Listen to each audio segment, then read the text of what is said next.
Aujourd'hui, on a fait une tarte fraise rhubarbe, donc qui se compose d'une pâte sucrée avec en bouche quelque chose de croustillant, sablé.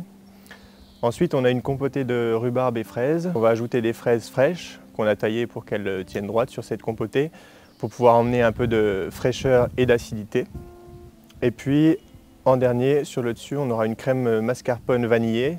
Et puis après, on aura un petit décor avec des fleurs de bourrage du jardin qui est juste derrière moi. Au niveau de la pâte, on commence par mettre le beurre et le sucre ensemble au batteur. On les laisse bien sabler ensemble pour avoir quelque chose de vraiment pommade. Ensuite, on va ajouter un mélange de jaune d'œuf et d'eau à cette préparation. Pareil, on mélange au batteur. Et puis on ajoute la farine en dernier avec une pointe de sel pour relever toujours la pâte.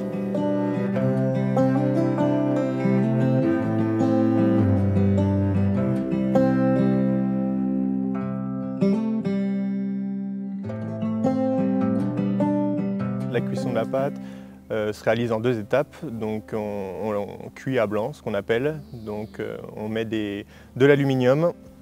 Ensuite, moi c'est des billes en céramique, mais si vous n'avez pas de billes en céramique, vous pouvez mettre du riz, des haricots, des lentilles, enfin tout ce qui permet de faire du poids et qui tient à la cuisson. Donc on cuit cette pâte à 220 degrés, environ 20 à 25 minutes pour que la pâte se tienne. Ensuite on enlève ses billes, ce qui évite que la pâte gonfle, et puis on la laisse colorer 5 minutes après au four, toujours à 220 degrés.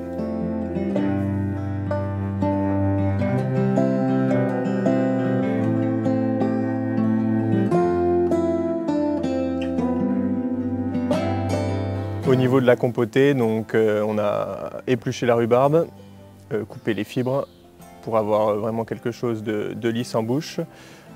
On a ajouté les fraises, donc coupées grossièrement en quartiers, et puis la cassonade est mise à compoter tranquillement sur le feu.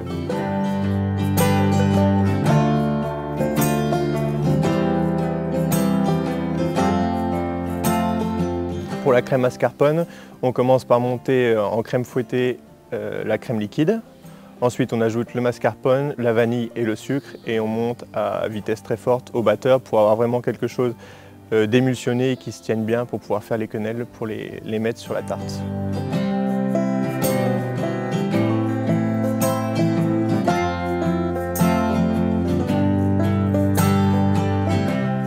Le résultat final, on va avoir une pâte vraiment croustillante, la compotée de rhubarbe qui va amener et de l'acidité et du sucre, les fraises qui vont apporter de la fraîcheur, de l'acidité, la mascarpone qui va apporter un peu de gras, de l'onctuosité, et puis le petit goût de vanille sympathique.